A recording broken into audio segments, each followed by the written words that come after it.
মুসলমান ভিন্ন জিনিস। মুসলমান ভিন্ন জিনিস। তার নির্দিষ্ট গুণাবলী থাকতে হবে, তার ঈমানের নির্দিষ্ট কিছু গণ্ডির ভিতরে তার আকীদা বিশ্বাস থাকতে হবে, তাহলে সে মুমিন হতে পারবে, অন্যথায় সে মুমিন হতে পারবে না। আমি আপনাদেরকে আরেকটু স্পষ্ট করে বলি, আবু জাহাল, উতবা, সাইবা, এই ধরনের মক্কার বড় বড় কাফেররা, তাদের নামগুলো আরবি ছিল নাকি অনারবি? তাদের এই নামগুলো তো আরবি, তারা তো আরব দেশের মানুষ, তাদের অনেকের নামই তো কি আরবি নাম। তবে আরবি নাম রাখার কারণেই যদি মুসলমান হয়ে যায়, তাহলে মক্কার কাফেরদের নামও তো ছিল আরবি, তারা কেন হবে না মুসলমান? কথা বুঝতেছেন আমার? আরবি নাম রাখলেই মুসলমান নয়, সুন্দর সুন্দর নাম রাখলেই মুসলমান নয়, মুসলমানের ঘরে জন্ম নিলেও মুসলমান নয়। হযরত নূহ আলাইহিস সালামের একজন সন্তান, কেনান নাম জানেন আপনারা? প্রসিদ্ধ ঘটনা। হযরত নূহ আলাইহিস সালাম 950 বছর পর্যন্ত ঈমান ইসলামের দাওয়াত দিয়েছেন। কতজন ইসলাম গ্রহণ করেছেন? 80 জন মানুষ ইসলাম গ্রহণ করেছেন, অনেকে ইসলাম গ্রহণ করেননি। এর মধ্যে একজন নূহ আলাইহিস সালামের ছেলেও ছিল। হযরত নূহ আলাইহিস সালাম তার জন্য দোয়া করলেন, আল্লাহ সে না আমার ছেলে, তাকে বাঁচিয়ে দেন। আল্লাহ বললেন না, তার ব্যাপারে আমার কাছে প্রার্থনা করো না। নবীর ছেলে হওয়ার পরেও যদি সে মুমিন হতে না পারে, আমি তো একজন সাধারণ মুসলমানের ছেলে, আমি কিভাবে মুসলমানের ঘরে জন্ম নিয়েই মুমিন দাবি করি? তিনি মুমিনের ঘরে না, শুধু সাহাবীর ঘরেও না, তাবিঈনের ঘরেও না, একজন নবীর ঘরে জন্ম নেওয়ার পরেও মুসলমান হতে পারলেন না। আর আমি আপনি সাধারণ মানুষের ঘরে, সাধারণ মুসলমানের ঘরে জন্ম নেওয়ার পরেই মুসলমান হয়ে গেলাম। বুঝা গেল ইসলাম এটার নাম নয়। ইব্রাহিম আলাইহিস সালামের বাপের নাম, পিতার নাম ছিল আজার। বলেন কি নাম? আজার। সে ছিল মূর্তি পূজক। কি ছিল? মূর্তি পূজক। কাফেরের ঘরে আল্লাহ পাক রব্বুল আলামিন জন্ম দিলেন, মুসলমান না শুধু, নবী জন্ম দিলেন। জন্মসূত্র যদি মানুষ কাফের হতো, তাহলে ইব্রাহিম আলাইহিস সালাম মুসলমান হতেন? তাহলে বোঝা গেল ঈমান কুফর এটা জন্মে সূত্রের বিষয় নয়। ঈমান কুফর এটা নামের সাথে সংশ্লিষ্ট বিষয় নয়।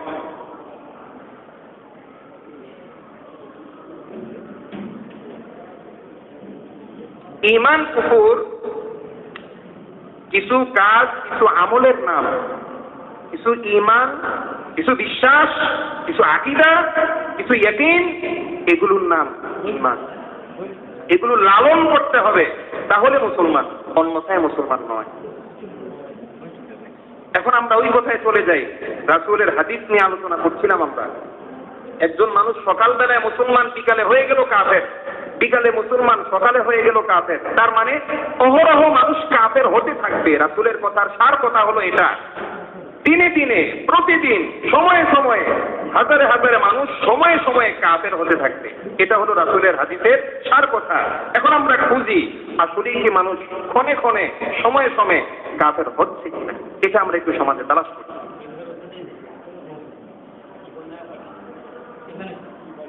রাসূলুল্লাহ সাল্লাল্লাহু আলাইহি ওয়াসাল্লাম ইসলাম নিয়ে এসেছেন আজ থেকে 1450 বছর আগে।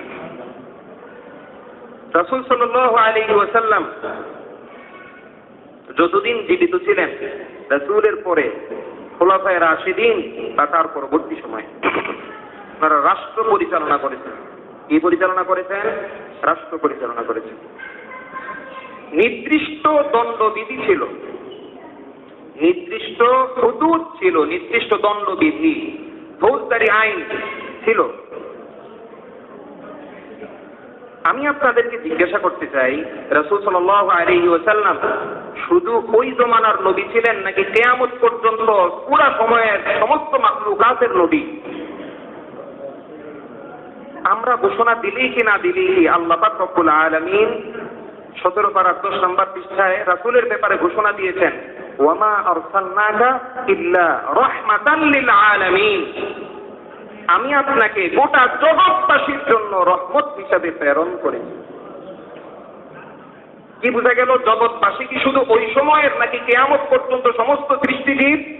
কিয়ামত পর্যন্ত সমস্ত সৃষ্টিজীবের জন্য রাসূলুল্লাহ সাল্লাল্লাহু আলাইহি ওয়াসাল্লাম তিনি হলেন তাদের সকলের জন্য রাসূল।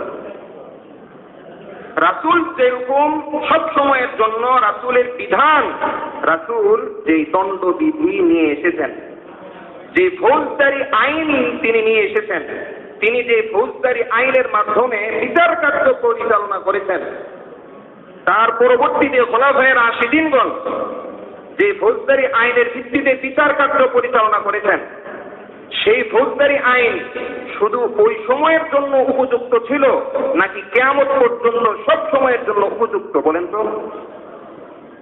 হ্যাঁ, কিয়ামত পর্যন্ত সব সময়ের জন্য এই বিধানগুলো উপযুক্ত। উপযুক্ত বিধাই আল্লাহ পাক রব্বুল আলামিন এগুলোকে কিয়ামত পর্যন্ত বিধান হিসাবে পাঠিয়েছেন। এখন যদি আমি মনে করি যে রাসূলের ওই সময়ের বিধান ওই সময়ের জন্য প্রযোজ্য ছিল, ওই সময়ের জন্য পারফেক্ট ছিল, ওই সময়ের জন্য উপযুক্ত ছিল, এখনকার জমানায়, আধুনিক জমানায়, ডিজিটাল জমানায় ওই সময়ের ফৌজদারি আইন, ওই সময়ের দণ্ডবিধি, ওই সময়ের হুদুদ, এই সমস্ত আইন এখনের জন্য উপযুক্ত নয়। হ্যাঁ, আপনি অনেক কিছু হতে পারেন, আপনি আইনবিদ হতে পারেন, আপনি আইনজীবী হতে পারেন, আপনি দেশের অনেক বড় কর্মকর্তা হতে পারেন, কিন্তু আপনি রাসূলের ভাষায়, আল্লাহর ভাষায় মুমিন হতে পারবেন না। এবার আমার কথা বুঝে থাকলে বলুন, রাসূলের কথা সত্য নাকি মিথ্যা? সকালবেলার মানুষটা বিকেলবেলা কাফের হয় কি হয় না?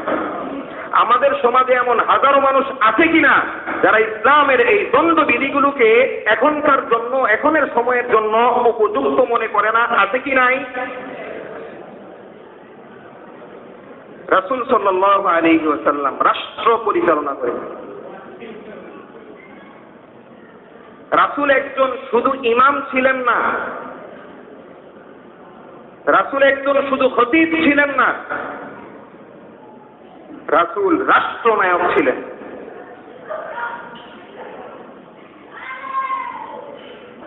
কেউ যদি মনে করে রাসূলের রাষ্ট্র পরিচালনার যেই নীতি, যেই আদর্শ, এই নীতি, এই আদর্শ ওই সময়ের জন্য পারফেক্ট ছিল, রাসূলুল্লাহ সাল্লাল্লাহু আলাইহি ওয়াসাল্লাম, একটা ইতিহাস আপনাদেরকে বলে রাখি, প্রত্যেকটা রাষ্ট্রের একটা সংবিধান থাকে, থাকে না? প্রতিষ্ঠানগুলোরও প্রত্যেকটা প্রতিষ্ঠানের একটা সংবিধান থাকতে হয়, হয়তো ছোট প্রতিষ্ঠানগুলোর নাও থাকতে পারে, তো মৌলিক নীতি হলো এটা, প্রত্যেকটা রাষ্ট্র, প্রত্যেকটা প্রতিষ্ঠান এগুলো চলার জন্য একটা নির্দিষ্ট সংবিধান থাকবে। রাসূলুল্লাহ সাল্লাল্লাহু আলাইহি ওয়াসাল্লাম মদিনায় আগমনের পর মদিনার ইহুদি এবং অন্যান্যদেরকে সমন্বয় করে তাদের সকলকে নিয়ে মদিনা রাষ্ট্র যখন গঠন করেন, তখন এই মদিনা রাষ্ট্র কিভাবে চলবে, কোন নীতির আলোকে মদিনা রাষ্ট্র পরিচালিত হবে, এটার জন্য রাসূল সাল্লাল্লাহু আলাইহি ওয়াসাল্লাম কিছু ধারা লিখে দেন। এতটা ধারা, এই ধারাগুলো ৪৭টা ধারা ছিল। এই ধারাগুলোর অধীনে, এই ধারাগুলোর নিয়ম অনুযায়ী মদিনা রাষ্ট্র চলবে। রাসূলের আগে পৃথিবীর ইতিহাসে কোন রাষ্ট্রের সুনির্দিষ্ট সংবিধান ছিল না। বাদশা যেভাবে বলতো, যেটা বলতো সেভাবেই হতো। এই নীতি অনুযায়ী বিশ্বের সবগুলো রাষ্ট্র চলত। যতই সভ্যতা ছিল তখন কারো সুনির্দিষ্ট সংবিধান ছিল না। বিশ্বের ইতিহাসে রাষ্ট্রনীতি সর্বপ্রথম প্রয়োগ করেন জনাবে মুহাম্মদুর রাসূলুল্লাহ সাল্লাল্লাহু আলাইহি ওয়াসাল্লাম। সেই রাষ্ট্রনীতির নামই ছিল মদিনা সনদ। সেই রাষ্ট্রনীতির নাম কি? মদিনা সনদ। আমার কথা বুঝে থাকলে বলুন, রাসূল সাল্লাল্লাহু আলাইহি ওয়াসাল্লাম রাষ্ট্র পরিচালনা করেছেন কিনা? রাষ্ট্র পরিচালনার জন্য তার সুনির্দিষ্ট নিয়ম কানুন ছিল কিনা? এগুলো ওনার ব্যক্তিগত নাকি ইসলাম এগুলোকে সমর্থন করে? এগুলো ইসলাম হিসাবে, দ্বীন হিসাবে, আল্লাহ পাকের পক্ষ থেকে বিধান হিসাবে উম্মতের জন্য রেখে গেছেন, কোনটা? এগুলি শুধু ব্যক্তিগত সিদ্ধান্ত তখনের জন্য ছিল, নাকি উম্মতের জন্য পালনীয় বিষয়? উম্মতের জন্য পালনীয় বিষয়। রাসূল সাল্লাল্লাহু আলাইহি ওয়াসাল্লামের সুনির্দিষ্ট রাষ্ট্রনীতি ছিল, পররাষ্ট্রনীতি ছিল, স্বরাষ্ট্রনীতি ছিল। এখন যদি কেউ মনে করে রাসূলের ওই সময়ের রাষ্ট্রনীতি, রাসূলের ওই সময়ের রাষ্ট্র পরিচালনার সংবিধান কিয়ামত পর্যন্ত যথেষ্ট নয়, কিয়ামত পর্যন্ত উপযুক্ত নয়, কিয়ামত পর্যন্ত পারফেক্ট নয়, তাহলে রাসূলের ভাষ্য অনুযায়ী, আল্লাহর ভাষ্য অনুযায়ী মুমিন থাকতে পারে না। কথাগুলো বুঝতেছেন আপনারা?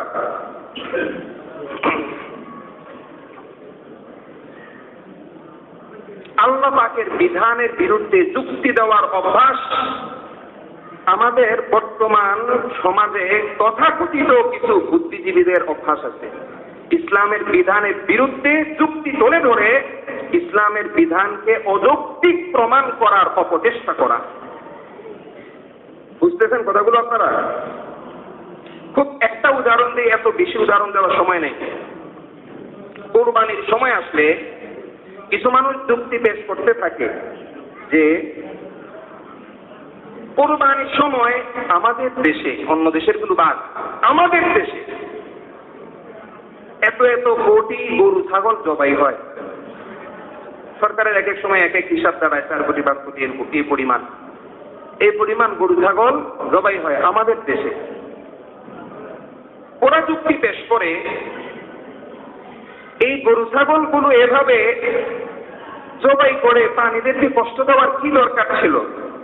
এভাবে এগুলো জবাই না করে এই টাকাগুলো যদি দেশের গরিবদেরকে দেওয়া হতো, দেশে যারা শীতে আক্রান্ত হয়ে কষ্ট পাচ্ছে তাদেরকে দেওয়া হতো, দেশে যারা বন্যা আক্রান্ত আছে তাদেরকে যদি দেওয়া হতো, দেশে যারা দুর্যোগগ্রস্ত আছে তাদেরকে যদি দেওয়া হতো, তাইলে কতই না উপকার হতো।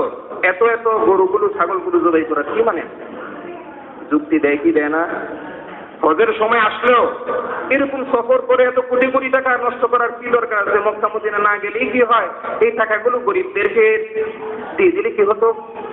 যুক্তি দেয় কিনা বলেন তো? শুধু দেয়, অহরহ দেয়, অহরহ দেয়। যুক্তি কার বিরুদ্ধে গেল? কোরবানি করা, হজ করা আমাদের আলেমদের বানানো নাকি আল্লাহ পাকের বিধান? কথাটা বোঝার জন্য আরেকটু আগে যাই। আল্লাহ পাক রব্বুল আলামিন আদম আলাইহিস সালামকে সৃষ্টি করার পর সবাইকে বললেন, সমস্ত ফেরেশতা বা যারা ছিলেন সবাইকে বললেন আদমকে সিজদা করো। বলেন হুকুমটা কার? সবাই সিজদা করেছে, একজন সিজদা করেনি, তার নাম কি? ইবলিস, শয়তান। সিজদা করেনি। সিজদা না করে সে একটা যুক্তি পেশ করেছিল। খলাকতানি মিন নারিন ওয়া খলাকতাহু মিন তিন। আল্লাহ, আমি হলাম আগুনের তৈরি আর সে হলো মাটির তৈরি। আগুনের গতি উপরের দিকে, আগুন ধরাইলে নিচের দিকে দেন, উপরের দিকে, আর মাটি ঢাললে উপরে দেয় না নিচে, নিচের দিকে। আমি হলাম আগুনের তৈরি, আমার আগুন হিসাবে আমার স্বভাব হলো উপরের দিকে থাকা, আর আদম হলো মাটির তৈরি, সুতরাং আদমের স্বভাব হলো মাটির অনুযায়ী, মাটির বৈশিষ্ট্য অনুযায়ী নিচের দিকে যাওয়া। সুতরাং যুক্তি হলো আমি সোজা দাঁড়িয়ে থাকবো, আদম আমাকে সিজদা করবে। বলেন যুক্তিটা কার হুকুমের বিরুদ্ধে দিল?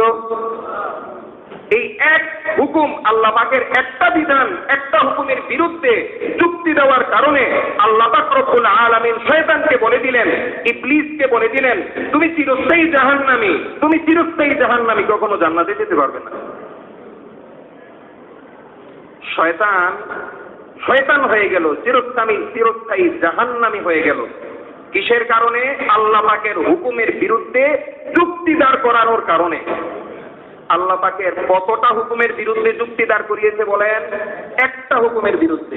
শয়তান যদি আল্লাহ পাকের একটা হুকুমের বিরুদ্ধে যুক্তি দাঁড় করানোর কারণে চিরস্থায়ী কাফের হয়ে যেতে পারে, চিরস্থায়ী জাহান্নামী হয়ে যেতে পারে, আমি আপনি কে যে আমি আল্লাহ পাকের শত শত বিধানের বিরুদ্ধে যুক্তি পেশ করব, তর্ক পেশ করব, তারপরেও আমি মুসলমান থেকে যাব, এই গ্যারান্টি আপনাকে কে দিল?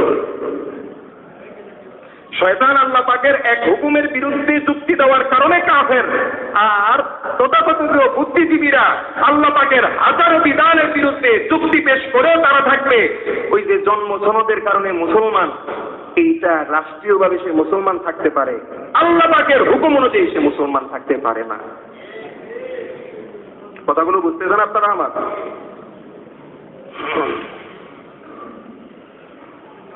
ইসলামের বিধানগুলো কোন একটা বিধানকে নিয়ে ঠাট্টা করা, ইসলামের কোন একটা বিধানকে নিয়ে ঠাট্টা করা, এটার অভ্যাস অনেক আছে। যেমন খুব বেশি উদাহরণ তো দেওয়া যাবে না, একটা উদাহরণ দিই। ইসলামের পর্দার বিধানকে নিয়ে ঠাট্টা করার অসংখ্য মানুষ আমাদের দেশে আছে। কেউ বলে যাদের চেহারা কালো তারাই না এভাবে চেহারা ঢেকে রাখবে, বলেন নাউজুবিল্লাহ, আছে না নাই? কেউ বলে এভাবে বোরকা পরে জীবন্ত তাবু হয়ে ঘুরার কি মানে আছে, এমন কোথাও তো হয়েছে, আছে না? এরপরে আপনার নেকাবের ব্যাপারে একসময় এটাও বলতে, নেকাব দিলে কত কষ্ট, শ্বাস বন্ধ হয়ে যায়, এভাবে চেহারা ঢেকে রাখার কি মানে আছে, আছে না নাই? রমজান আসলে বলে যার খানা নাই সে না খেয়ে থাকবে, আমার খানা আছে আমি না খেয়ে কষ্ট কেন করব, এমন যুক্তি দেনেওয়ালা মানুষ আছে নাকি নাই? হিন্দুরা এই যুক্তি দেয় নাকি মুসলমান নামধারীরা এই যুক্তি দেয়? স্পষ্ট বিধান, আল্লাহ পাকের যে কোনো হুকুম, আল্লাহ পাকের যে কোনো বিধান সম্পর্কে কেউ যদি কটূক্তি করে, কেউ অবহেলা করে, কেউ ঠাট্টা বিদ্রুপ করে, সঙ্গে সঙ্গে সে কাফের হয়ে যায়, তার স্ত্রী তালাক হয়ে যায়।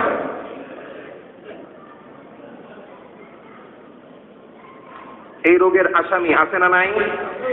বুঝতেছেন? আমি শুধু হাদিসটা বুঝাচ্ছি মানুষ কিভাবে কাফের হয়। রাসূল যে বললেন মানুষ সময়ে সময়ে ক্ষণে ক্ষণে কাফের হতে থাকবে, হতে থাকবে, হতে থাকবে। কিভাবে যে হয়, রাসূলের কথা কি মিথ্যা হবে? না। কিভাবে হয় রাসূলের কথাটা আপনাদেরকে দেখিয়ে দিচ্ছি কিভাবে হয়। আরেকটা বিধান হলো ইসলামের কোন হারাম বিধানকে জায়েজ মনে করা।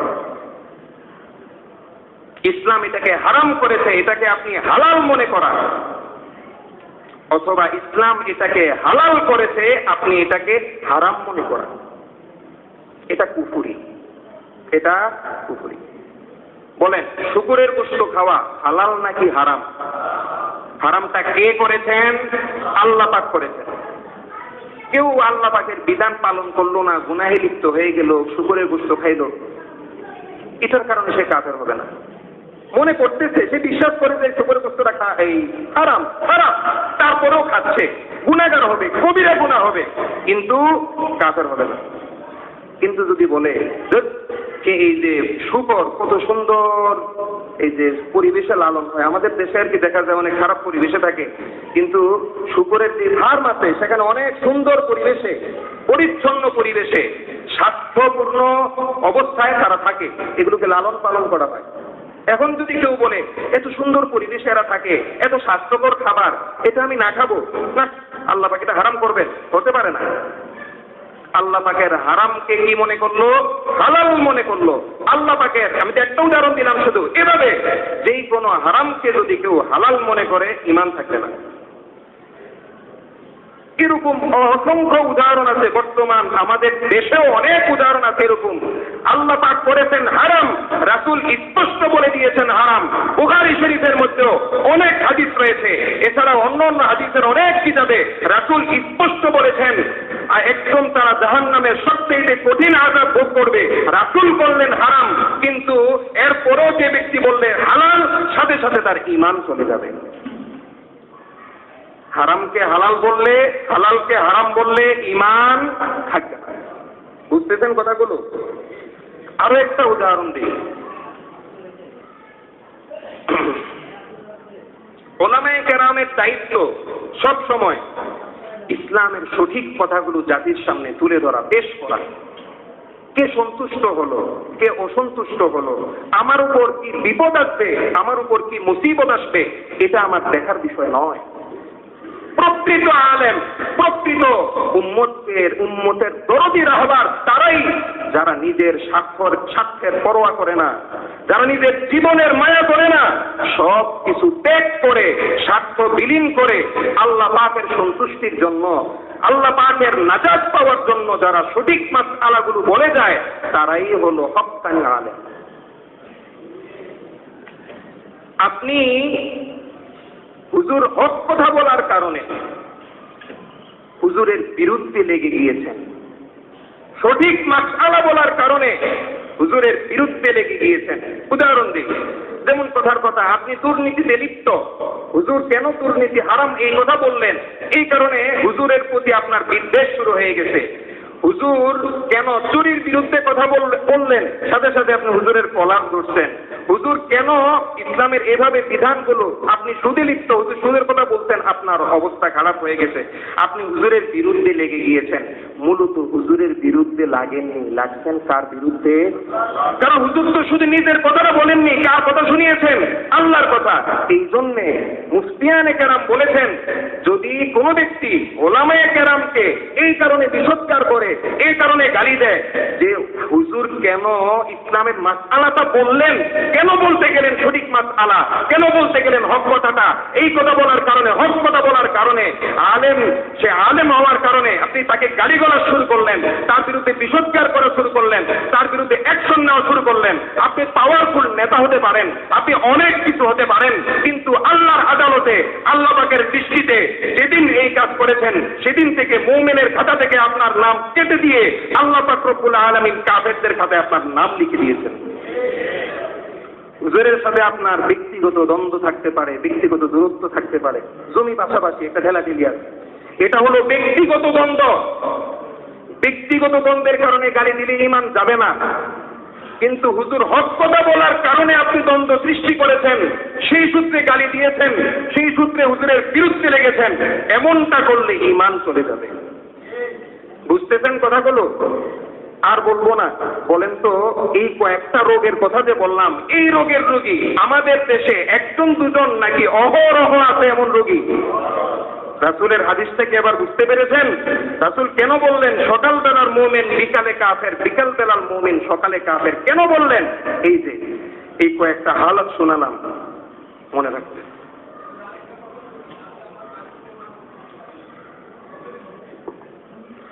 যাই হোক, আমাদের এই সময় অনেকটা শেষ, আলোচনা করবে ইনশাআল্লাহ। এখন একটা প্রশ্ন আসবে, হুজুর এখন এর প্রশ্ন আসবে যে আপনি তো দেখি কাফেরের গাছটি নিয়ে বসতেন, যারে তারে কাফের বলে দিচ্ছেন, প্রশ্ন আসবে না? হ্যাঁ, প্রশ্ন আসবে। আর আল্লাহ রাসূল দ্বীনের দাওয়াত নিয়ে এসেছেন কাউকে মুসলমান বানানোর জন্য, কিভাবে কাফেরদেরকে মুসলমান বানানো যায়, আর আপনি দেখতেছি সবাইকে লিস্টি করে করে ধরে ধরে ধরে ধরে কাফের বানিয়ে দিচ্ছেন। প্রশ্ন আছে না? হ্যাঁ, শুনেন, আপনার জ্বর হয়েছে, ডাক্তারের কাছে পরীক্ষা করতে গেছে, ডাক্তার পরীক্ষা নিরীক্ষা করে জানিয়ে দিল আপনার টাইফয়েড হয়েছে, সুতরাং আপনাকে চিকিৎসা করতে হবে। এখন আপনি বলুন, ডাক্তার যে আপনাকে জানিয়ে দিল আপনার টাইফয়েড হয়ে গিয়েছে, আপনাকে অনেক ভালো চিকিৎসা নিতে হবে, এই কথা বলার কারণে ডাক্তার অন্যায় করে ফেলছেন? আপনার টাইফয়েড কি ডাক্তার বানিয়ে দিয়েছে, নাকি আপনার টাইফয়েড তো হয়ে আছে এটার সংবাদ ডাক্তার দিল? সংবাদ দিল। ঠিক তদ্রুপ ওলামায়ে কেরাম যখন এই মাসআলাগুলো বলেন, মুমিনদেরকে কাফের বানানোর জন্য নয়, যারা মুমিন নামদারি রূপে সমাজের মধ্যে বাস্তব কুফরি নিয়ে অন্তরের মধ্যে কুফরি লালন করছে, আসলে লোকটা হয়ে আছে কাফের, বাহ্যিক পরিচয় মুসলমান, এদের পরিচয় ওই যে ডাক্তার যেরকম আপনার টাইফয়েড হয়েছে লিখে দেয়, ঠিক তদ্রুপ ওলামায়ে কেরাম এই লোকগুলোর মধ্যে কুফরির রোগ আছে এটা স্পষ্ট করে দেয়। সুতরাং ওলামায়ে কেরাম ওই ডাক্তার যেরকম টাইফয়েড ধরার কারণে টাইফয়েড ধরে এখন চিকিৎসা দেয়, ওলামায়ে কেরাম ওই কুফরি রোগ ধরে ধরে ধরে ধরে চিকিৎসা দেন। সুতরাং আমাদের এই মাসআলাগুলো বলা মুমিনকে কাফের বানানোর জন্য নয়, সকাল থেকে সন্ধ্যায় হাজারো মুমিন যে কাফের হয়ে যাচ্ছে, এই কাফেরদেরকে ইসলামের দিকে ফিরিয়ে আনার জন্য, ইসলামের দিকে ফিরিয়ে আনার জন্য। সর্বশেষ আরেকটা প্রশ্নের উত্তর দিয়ে শেষ করছি। আরেকটা প্রশ্ন থাকে, কে কাফের কে মুসলমান এটা তো আল্লাহ পাক ফয়সালা করবেন, কে জান্নাতি কে জাহান্নামী এটা তো আল্লাহ পাক ফয়সালা করবেন, আপনি ফয়সালা করার কে? আসেনি এই প্রশ্নটা? এটাও বলে দিয়ে যাচ্ছি।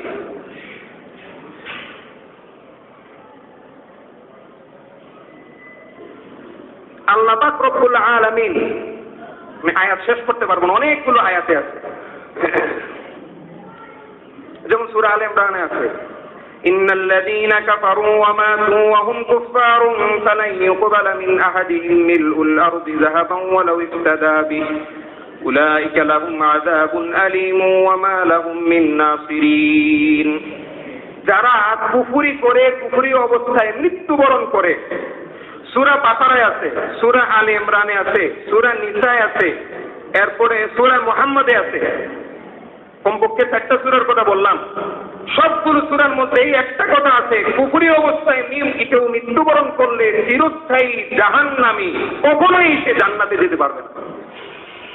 তাহলে বলেন, কুফরি অবস্থায় মৃত্যুবরণ করলে চিরস্থায়ী জাহান্নামী হবে, হুজুর ফায়সালা দিলেন নাকি আল্লাহ ফায়সালা দিলেন? আল্লাহ ফায়সালা দিলেন। বুঝতে পারতেছেন আপনারা? এরপরে কে কাফের কে মুসলমান, এই ফায়সালা রাসূল স্বয়ং অসংখ্য হাদিসে দিয়ে গিয়েছেন। এই কাজ করলে কুফরি, এই কাজ করলে কাফের, এই কাজ করলে শিরিক, এই কাজ করলে শিরিক, অসংখ্য হাদিস আপনারাও ওলামায়ে কেরামের জবানে শুনেছেন। আমার বলার মতো সময় নেই, রাসূল নিজেও বলে গিয়েছেন এই কাজ করলে কাফের, এই কাজ করলে শিরিক। তাহলে রাসূল বলার কারণে অন্যায় হলো না, রাসূলের কথাটা যখন আমি বলতে গেলাম তখন অন্যায় হয়ে যাবে? বুঝতে পারতেছেন কথাগুলো? রাসূল তাহলে কে মুমিন কে কাফের এটা তো কোরআনে লেখা নাই, প্রশ্ন করে। হ্যাঁ, তাহলে কে কাফের এটা কোরআনে লেখা নাই, আপনি মুমিন এটাও কি কোরআনে লেখা আছে?